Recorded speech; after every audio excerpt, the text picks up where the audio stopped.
I am an avid crafter, and for weeding, for putting down things like flatback crystals and pearls, tweezers get a workout in a craft studio, particularly if you're a card maker or you do planners. You have to have a good pair of tweezers. So I saw these tweezers and I read some of the reviews, and some were negative and said that these were not sharp point tweezers. So I thought, well, I'm going to order a set, because sometimes it's just you might get a defective one. So this is the set that I received. The points are absolutely sharp. It is pointed. It's not blunt.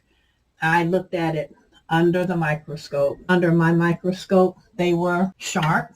As I was putting this cover back on here and I was not paying attention to what I was doing, I jabbed myself. So if you want proof that the tips are very sharp and that you need to be careful, there's proof.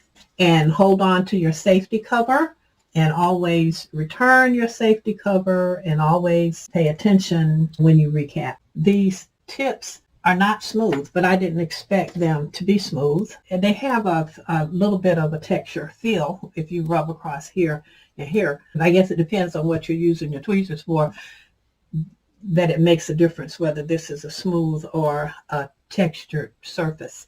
It's not rough, or it doesn't have anything that's going to snag anything. That's just the finish on it. It feels like a powder coating finish. But I thought I would go ahead and weed a sticker or two. So I'm going to go into this sticker.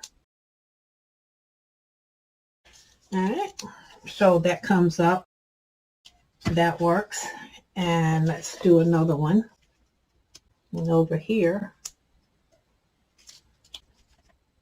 that works. So it handled the weeding just fine. And these are stickers that I printed myself and cut on my Cameo. So it weeded those just fine. So I'm working on this project, and I need to finish putting down a few more crystals on here. So let's see how these tweezers do.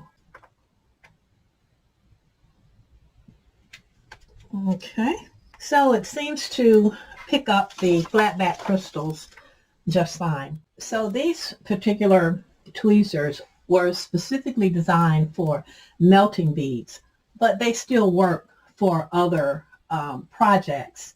I think it's good quality construction and design, and maybe someone just ended up with a bad set, and that happens when things are being manufactured. This coating on the stainless steel, if the tweezers are not going to be left, just regular stainless steel without any added color, but when they put the coating on, it's an electroplating process.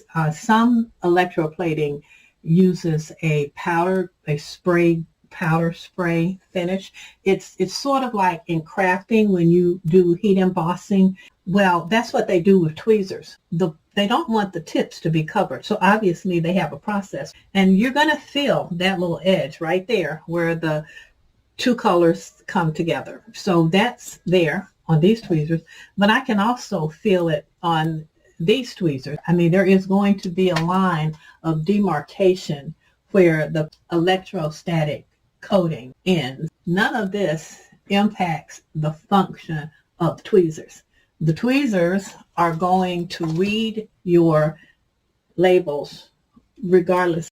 It doesn't have anything to do with the quality of the product when it's made. I think this has a nice coating on it. I don't think there's any problem with the quality. I craft every day, all day long. I'm making cards. I'm doing mixed media projects. I make boxes, and I use tweezers all day long. I do not find an issue with the quality of these tweezers or the performance of the tweezers. For the average crafter, this is a reasonable price for a very good pair of tweezers.